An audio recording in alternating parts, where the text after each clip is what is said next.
Saludos y bienvenidos a un nuevo debate en Sanitaria 2000.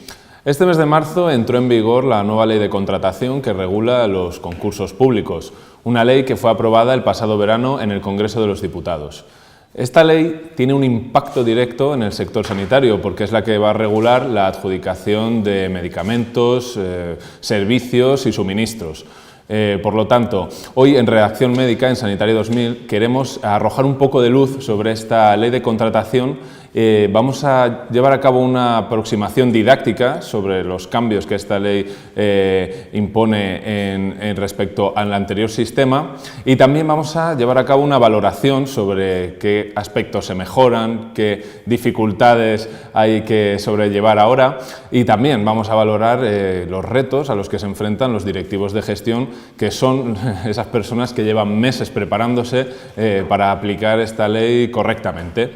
Para debatir sobre este tema tenemos hoy una mesa de auténtico lujo a la que iré presentando de izquierda a derecha. Tenemos a Juan Carlos Alonso Punter, a la izquierda del todo, director económico financiero del Hospital Universitario Fundación Alcorcón. Bienvenido, Juan Carlos. Gracias. A mi izquierda tenemos a David Lentisco, que es director general de Lentisco, experto en contratación pública, profesor, consultor, auditor en cumplimiento normativo, escritor y ensayista. Bienvenido, David. Gracias, buenos días. A mano derecha tenemos a Pedro Izquierdo, director de Gestión y Servicios Generales del Hospital Clínico San Carlos. Bienvenido, Pedro. Gracias. Y a la derecha del todo tenemos a don Carlos Mur. Él es gerente del Hospital de Fuenlabrada y miembro de la Junta Directiva de SEDISA. Buenos días. Bueno, pues bienvenidos a todos. Vamos a comenzar intentando explicar un poco cuáles son esos cambios que aplica la nueva ley, y vamos a empezar hablando de los cambios respecto a la contratación de suministros sanitarios. En primer lugar, algo muy importante, el criterio precio ya no es el único a la hora de llevar a cabo la adjudicación, sino que entran en juego otros criterios. ¿Quién quiere comenzar a hablar de los cambios en los criterios de adjudicación? Quizá Juan Carlos, por ejemplo. Sí, bueno, pues antes de comentar el cambio en los criterios de adjudicación, sí me gustaría contextualizar un poco el entorno en el que estamos comprando los hospitales, ¿no? Es decir, en mi hospital, que es mediano, y aquí tengo tomadas notas, hemos comprado en el 2017 1.783 medicamentos diferentes a 184 proveedores.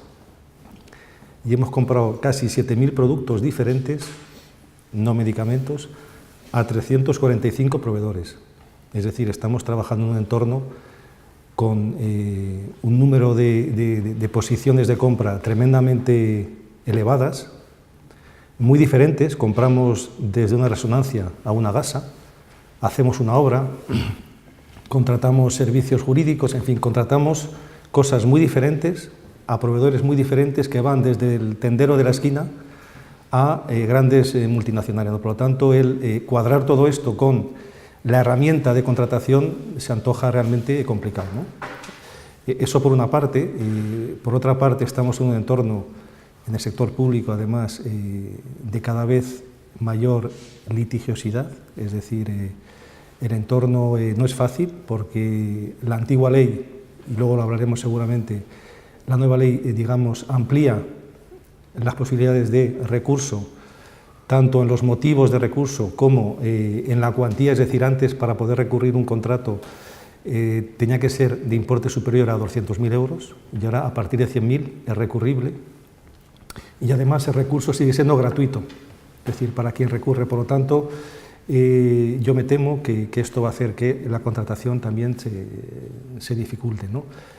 Y como última característica, además de todo esto, de la multiplicidad de productos tan diferentes y de servicios, el enorme número de proveedores con el que trabajamos tan diferentes, además estamos en un entorno de innovación, de avances tecnológicos al que hay que adaptarse con rapidez, sobre todo porque de ello depende la salud de nuestros pacientes en muchos casos, ¿no? Por lo tanto, yo creo que ese es un poco el entorno que yo quería pintar antes de entrar, si queréis, en el debate. Es decir, gran complejidad en la compra, y por supuesto esto va a exigir que tengamos profesionales de la compra. Sí, la función de compra en este entorno necesariamente debe cambiar, debe profesionalizarse, al menos en el sector público. Y es un reto que tenemos los gestores, es decir, la unidad de compras, los compradores, deben ser cada vez más profesionales. Carlos, ¿querías decir? Sí, a ver, yo en la línea lo he comentado. Creo que efectivamente el sector sanitario es un sector muy dinámico, que por lo tanto todo lo que sea incluir procedimientos dinámicos de adquisición, como refleja la nueva ley de contratos del sector público, es muy oportuno. Todo lo que sea añadir transparencia, libre concurrencia y mejorar la competencia, incluyendo también a pequeñas y medianas empresas, también aporta mucho, no solo a las grandes majors con músculo financiero, y que efectivamente el incluir de una vez por todas una pluralidad de criterios sí que añade un criterio cualitativo, añade una cuestión muy importante, porque efectivamente la resolución de determinados concursos públicos en compras únicamente por un criterio precio, que es lo que ha primado en épocas de ajustes presupuestarios en la última década prácticamente, como es lógico, no ha permitido incorporar siempre las mejores herramientas, ni muchísimo menos incorporar talento e innovación a los centros hospitalarios y al nivel de atención primaria. Entonces yo creo que eso siempre es positivo. Y del texto de la nueva ley, que evidentemente, bueno, ha merecido algunas críticas en algún sentido, yo sí que destacaría en este punto algo muy positivo, ¿no? Que ese 51% de los criterios por los cuales se va a adjudicar una determinada oferta sean indicadores de calidad, yo creo que es algo que a nuestro sector nos viene muy bien. David, ¿qué opinas de esto? Pues a mí me gustaría hacer un proceso deductivo, ir de lo general a lo particular y no la inversa, no un proceso inductivo.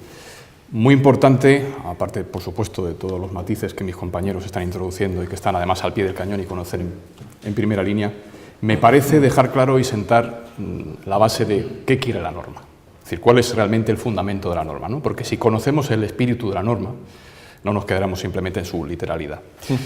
La norma lo que hace es transponer derecho europeo, como sabemos, transpone la directiva 2014-24 de la Unión Europea. Es una directiva muy importante, es lo que se llama en el marco de las directivas de cuarta generación en contratación pública, y lo que hace es introducir un aspecto fundamental. Vamos a hablar en términos no oficiales sino oficiosos, en términos más coloquiales. La Unión Europea es consciente que su modelo productivo está en absoluto riesgo. Estamos viendo diariamente en las noticias cómo tenemos un enfrentamiento entre dos grandes bloques pujantes, uno quizá en emergencia, que es China, y otro en clara decadencia, que es Estados Unidos. Y Europa está en el centro. Y el modelo productivo europeo, del cual depende directamente nuestro sistema asistencial, nuestro sistema nacional de salud depende de él, porque no me cansaré nunca de repetir que nuestro sistema nacional de salud es un sistema fordista, necesita de la generación de valor añadido, necesita de la generación de riqueza, de la existencia de una clase media contribuyente, de una serie de empresas que contribuyan al sistema. Europa sabe que eso está en riesgo.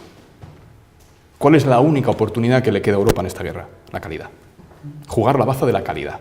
Jugar la baza de un sistema por el cual se prime, ante todo, las empresas que tienen un nivel de calidad determinado, tienen un nivel de inclusión social determinado, tienen un nivel de cumplimiento de las normas determinado, etcétera, etcétera, etcétera. ¿Cómo se traslada esto? Fundamentalmente a través de la introducción de los nuevos criterios de adjudicación, sobre los que hablaremos con más detalle vía pliegos. Pero me parece fundamental recalcar esto, porque es que realmente ese es el significado de un término que estamos escuchando constantemente: contratación estratégica. Eso significa contratación estratégica y no otra cosa. Significa, literalmente, que la contratación tenga un peso estratégico en el mantenimiento del sector productivo europeo y de los sistemas de salud de cobertura universal que tenemos en la Unión Europea. Y esto, si lo otro no se puede hacer, porque entramos en una cosa que yo denomino siempre el bucle del desastre. Como yo no tengo recursos, primo la contratación vía precio. Pero como primo la contratación vía precio, reduzco a aquellas personas que aportan los recursos que yo necesito. Es decir, expulso del mercado, expulso del sistema productivo aquel que me tiene que alimentar. Y esto la norma ahora sí, afortunadamente, hace mucho hincapié en ello.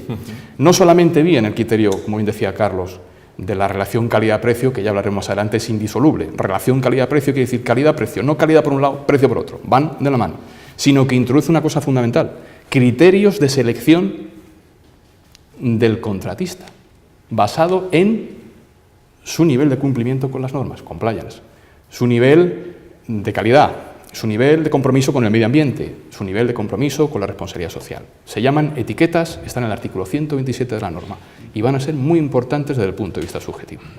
Pedro, sí. Me parece oportuno el abordar inicialmente esta posición de cómo se ve a esta ley 9 de 2017, ¿no? En estos momentos que tras 4 meses de espera está empezando a funcionar y está empezando a resultar obligatoria en su cumplimiento para todos nosotros. Y compartiendo con todos los que me han precedido en el uso de la palabra, pues simplemente decir que lo que nos lleva a esta nueva ley es a un escenario cultural superior. Es otra forma de hacer de la administración. Ya no nos vale el posicionamiento economicista, o ya no nos vale simplemente el precio.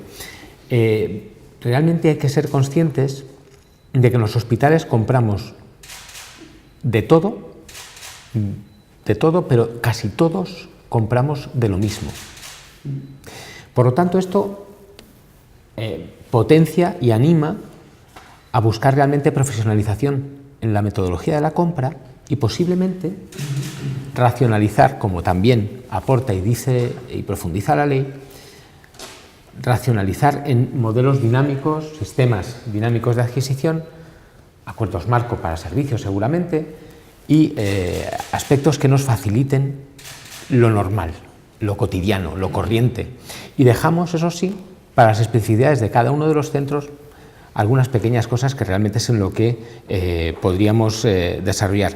Importante de lo que se ha dicho, y algo, un matiz que sí que nos faltaría, sería por incorporar el foco, quizá excesivo, para mi parecer, en cuanto a la lucha contra la corrupción. Pero es cierto que la norma se produce en una época y en un tiempo concreto, y es lógico que se abunde en ese matiz. Realmente, en unos años se superará esa visión, y entonces la transparencia será entendida como una cosa mucho más razonable de la persecución que uno puede sentir en estos momentos. ¿Por qué de transparentar? No, pues has de transparentar porque eso es lo que debes a la sociedad. Y todo esto, en cuanto a esa estrategia de la posición de la compra, de la actuación, más que de la compra, de la actuación en el empuje económico de la administración, abundamos en eso, ¿no? Objetivos sociales, objetivos ambientales, objetivos de innovación. En todos ellos se traducía de todo lo que aquí comentábamos antes, ¿no? Eso es lo que es un hospital. Y un hospital como ser vivo, como ser como un modelo económico también, que lo es, interactuando en la sociedad en la que se encuentra, en la que se ubica, a la que se debe. Iremos hablando más adelante de lotes y no lotes y todo este tipo de cosas, que para eso iremos abundando, simplemente como principios que inspiran la norma y que son algo del gran potencial de cambio que sí que se incorpora, ¿no? Principios que ya fijaba el Tribunal de Justicia de la Unión Europea en cuanto a la integridad como elemento rector, como eje de todo este proceso, la equidad, la competencia, la competitividad realmente, la accesibilidad al mercado y la proporcionalidad en toda la actuación. Este sería para mí lo más destacable de esta nueva ley, y algo que a mí particularmente me lleva a sentir un cierto vértigo, ¿no?, ante lo que estamos. Es un cambio cultural. El pliego que utilicé el año pasado está en otra época, en otra era glacial. Ahora hemos cambiado, ahora es otra cosa. Y en esto nos tenemos que posicionar. Es cierto. Si me permites, en la línea de lo que comentaba Pedro, creo que efectivamente estamos en una época distinta, pero a mí me gustaría verla con optimismo, porque creo que la nueva ley probablemente es más racional que el texto refundido anterior y que se adapta mejor a las necesidades dinámicas del sector sanitario, porque realmente algo que tenemos que decir de los grandes hospitales y también hospitales medianos como el que representamos Juan Carlos y yo aquí: nosotros no compramos únicamente producto. Nosotros compramos soluciones, compramos resultados en salud, o intentamos comprarlo, que al fin y al cabo es lo que nuestro sistema productivo, ¿no?, nuestro proceso industrializado muchas veces intenta generar, y eso es algo que no debemos olvidar. Entonces, si realmente constituimos un sistema sanitario basado en la generación de valor, y David tiene mucha razón en la aseveración anterior, en la época en la cual nos basábamos únicamente en la gestión del proceso, incluida la compra, es cosa del pasado. Y evidentemente el sistema dinámico que nos permite acortar plazos en la licitación, adjudicación y ejecución de un contrato público es evidentemente maravilloso, porque hay muchísimas diferencias entre los distintos sistemas productivos en la economía. Pero el sistema sanitario, los grandes hospitales, tenemos uno que es diferencial. Somos algo volcado hacia el público, hacia los ciudadanos, pero abierto 365 días al año, 24 horas al día. Y eso es un hecho diferencial, indiscutible. Y hay cuestiones de la ley que encajan más o que encajan menos. Y es verdad que creo que también hay que añadir dos, que en el sector sanitario siempre en el foco por distintas cuestiones y con una gran importancia mediática son muy positivas.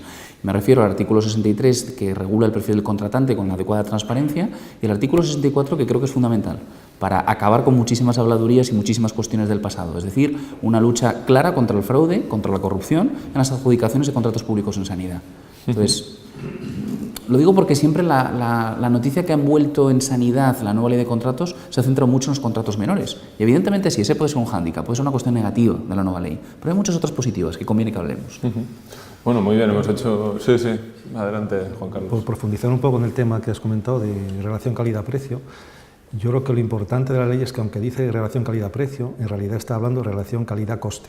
Entonces yo creo que introduce un concepto que va mucho más allá del precio, que es el coste, que nos permite valorar no solo los euros que vale un producto, sino todo lo que hay detrás, pues el coste de utilización, los consumos energéticos, porque posiblemente pudiéramos estar tentados de comprar un equipo más barato, pero que a lo mejor es menos eficiente energéticamente y por lo tanto al cabo de los años el gasto que te va a generar es mucho mayor que si compras uno a lo mejor de precio más elevado, pero que es más eficiente y por lo tanto yo creo que el concepto de coste que introduce la ley es muy importante, el coste de ciclo de vida, etcétera, ¿no? Que nos va a permitir no fijarnos tanto en el precio, que también, sino en otros componentes tan importantes o más que el precio, ¿no? En el contexto del medio ambiente, etcétera, ¿no? Por lo tanto, yo creo que ese concepto de cambio de precio a coste es, a mi juicio, muy relevante, ¿no? Dentro de todos los puntos que se están abordando, porque ya intentamos salir quizá un poco de esa sensación de cierto vértigo que comentaba antes Pedro, y lo que queremos es ya dar algún tipo de solución. A mí me parece fundamental, un poco por empezar eso, aportar soluciones, no solamente hablar de la parte negativa. Aportar soluciones, me parece fundamental que ese cambio de mentalidad que comentaba Carlos, y me parece que es el eje de todo, podemos empezar a articularlo teniendo en cuenta una cosa: a partir de dar un expediente de contratación no es una labor, vamos a decir, sesgada o troceada, es una labor de conjunto. Yo tengo que hablar con todos los actores intervinientes, porque a partir de ahora, y este es el cambio de mentalidad fundamental, desde el minuto 1, en el informe de necesidad, que pasa a ser una piedra angular, yo tengo que ya recoger ese fin, ese objetivo institucional para el cual yo voy a abrir un procedimiento de contratación. Pero teniendo en cuenta ya en ese momento inicial, en esa génesis, qué es lo que voy a llevar más adelante en los propios pliegos, qué es lo que realmente voy a empezar a pedir, porque esto me va a facilitar muchísimo la labor, porque voy a ir concretando el objeto del contrato de una forma muy correcta, ¿no?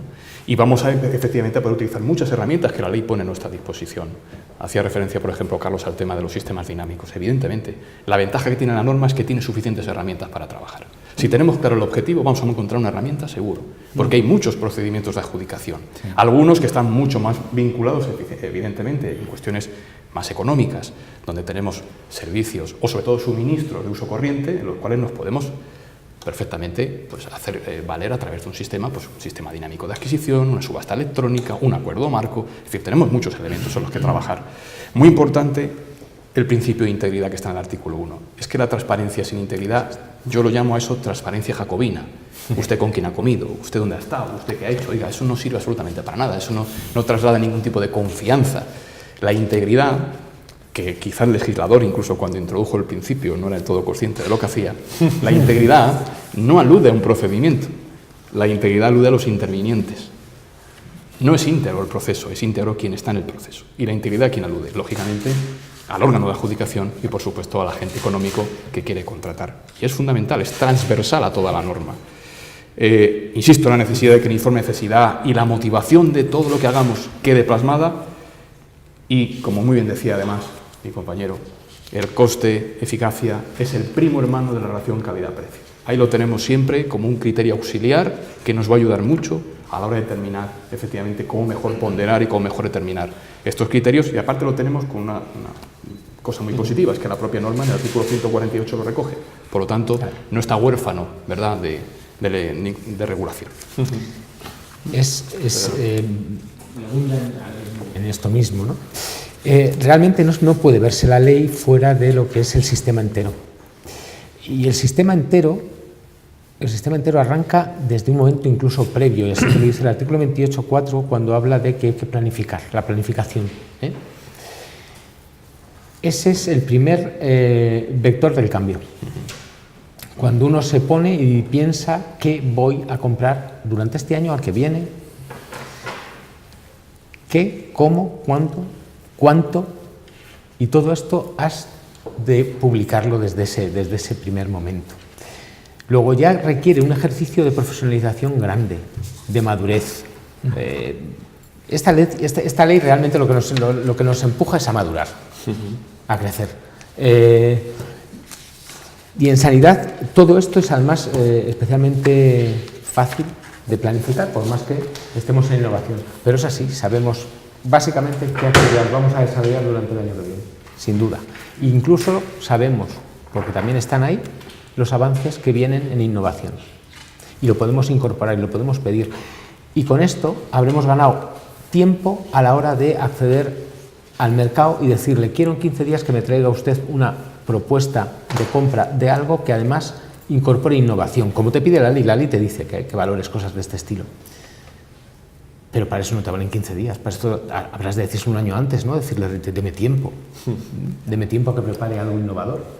Y entonces sí que podría aportarle algo, porque si no, si me dice usted dentro de 15 días tráigame la propuesta, pues seguramente tengas más de lo mismo. Este es un poco otro de estos matices que va desgranando la ley en cada uno de sus artículos. Otra cosa y factor que también me parece importante dentro del cumplimiento, el responsable del contrato. Sí, seguro que todos tenemos un responsable del contrato dentro, ¿verdad? Tenemos que es la persona que ha encargado su necesidad y este es al que al final le haces, no es este. No, lo que la ley pide es otra cosa. El responsable del contrato es alguien que se encarga de supervisar, puede ser propio, puede ser externo. Y tener un supervisor externo del cumplimiento es algo que abunda en todo ese proceso de transparencia y de claridad en la actuación, ¿no? Y de la calidad que uno está pretendiendo comprar, de alguna forma, contratar. Por ahí creo que se están desarrollando aspectos que iremos viendo cómo se van implantando cada vez más, porque esto es lo que tiene de novedad la ley, pero es lo potente que tiene la ley. Y este responsable también será el que, de alguna forma, indique hacia dónde o hacia dónde no debe ir y para el siguiente contrato, claro.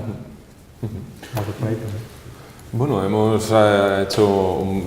hemos contextualizado muy bien en qué consiste esta ley, ¿no? Y si os parece, vamos a abordar algo concreto y yo creo que a los directivos también es probablemente las primeras cosas que se preguntaron a la hora de ver la nueva ley, ¿no? Que es qué va a suponer la desaparición del contrato menor, ¿no? Es decir, ahora que tenemos que tener en cuenta la calidad, ¿no? Y esos criterios que hablaba en las etiquetas antes don Juan Carlos, los requisitos ahora que entran también, ¿no? Compliance, RSC de la empresa, toda la calidad-precio.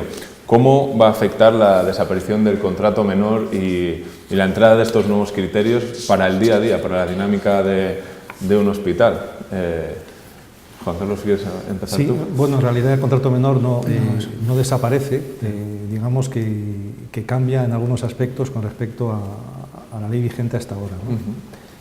Cambia en el importe que pasa de 18.000 como máximo a 15.000, y cambia además un aspecto muy importante que es que solo permite para un proveedor y año hacer un solo contrato menor o una suma de contratos que no superen los 15.000 euros para un solo proveedor al año, insisto.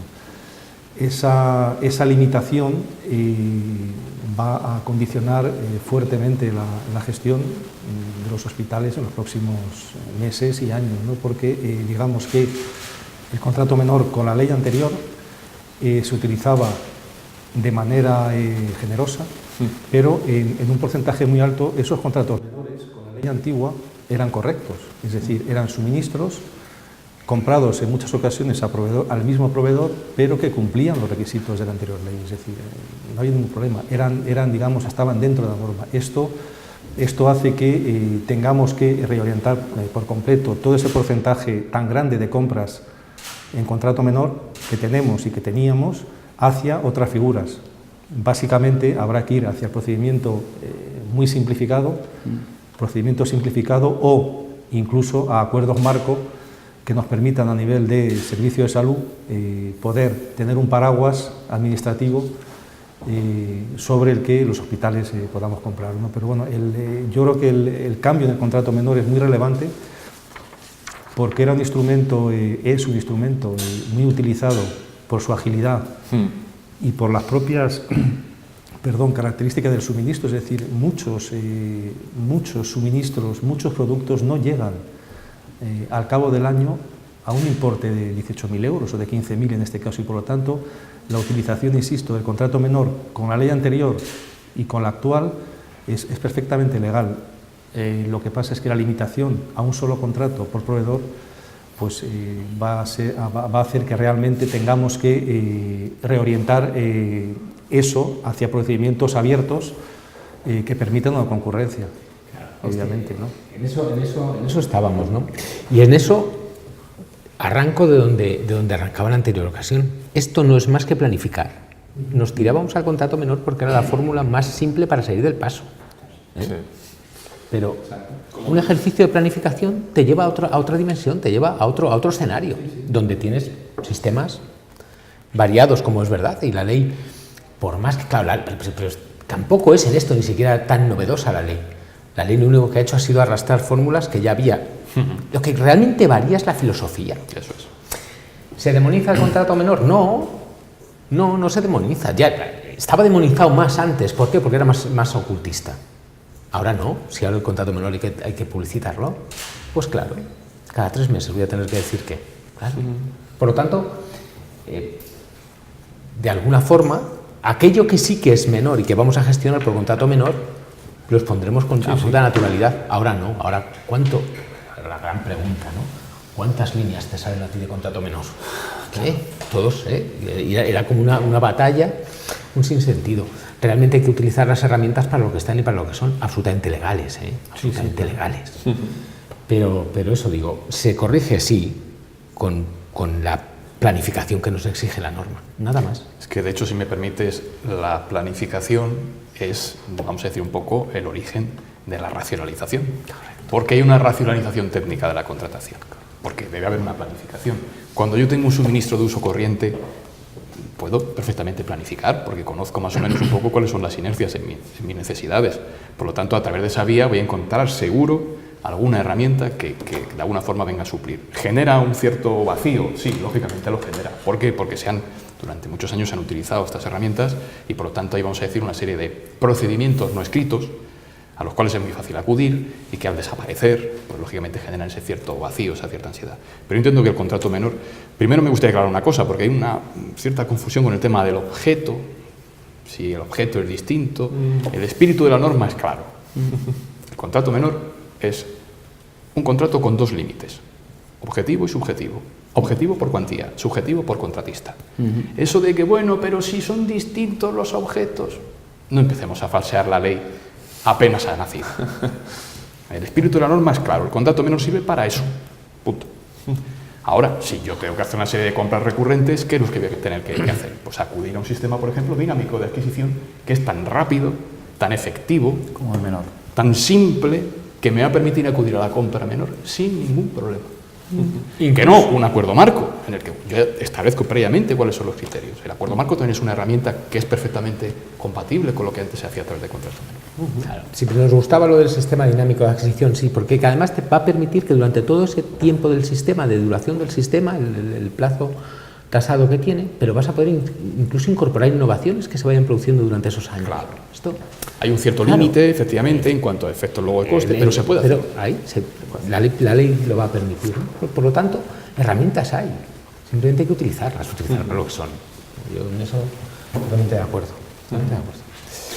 Bueno, otro de los de las cosas que han sido bastante comentadas y que probablemente también llamó la atención en su momento a muchos directivos de gestión es la división en lotes y cómo esto va a afectar a los proveedores. No sé, Carlos, por ejemplo, ¿cómo vislumbras esta división en lotes? A ver, lo cierto es que desde la perspectiva de las gerencias, pero también de los directores de gestión o los jefes de compra, fue una de las cuestiones que más llamó la atención, porque probablemente gran parte de nuestro tiempo hasta ahora se ha dedicado a justificar por qué estás fraccionando evidentemente lotes. Ahora tienes que justificar exactamente lo contrario, ¿no? ¿Por qué no lo haces?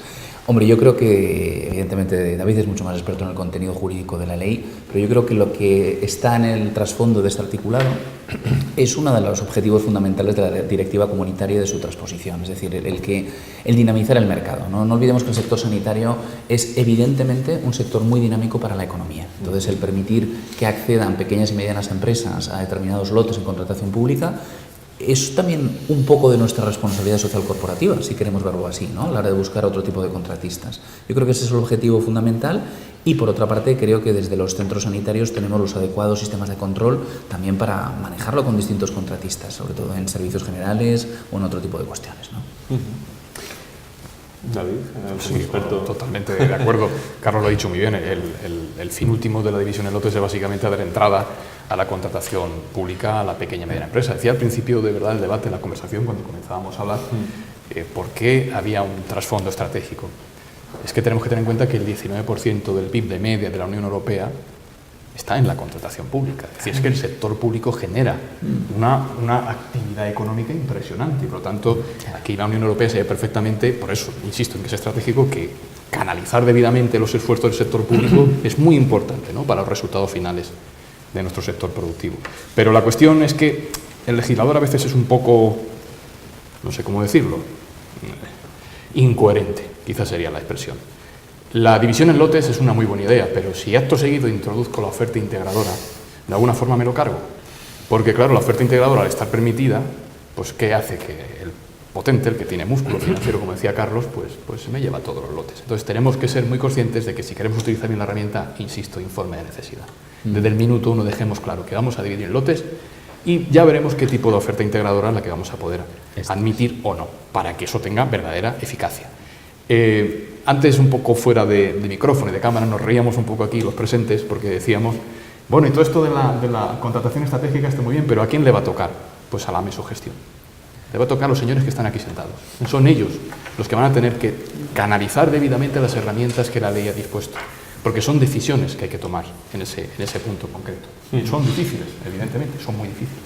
Juan Carlos, sí. Bueno, efectivamente, el tema de la división de lotes cambia completamente de una ley a otra, pero yo creo que hay que tener precaución con el tema este de los lotes, aunque sí efectivamente puede favorecer la participación de las pymes y el órgano de contratación puede limitar también el número de lotes a los que adjudicar. La oferta integradora puede ir en contra también, digamos, de que puedan ser adjudicatarias pequeñas empresas, porque la concurrencia.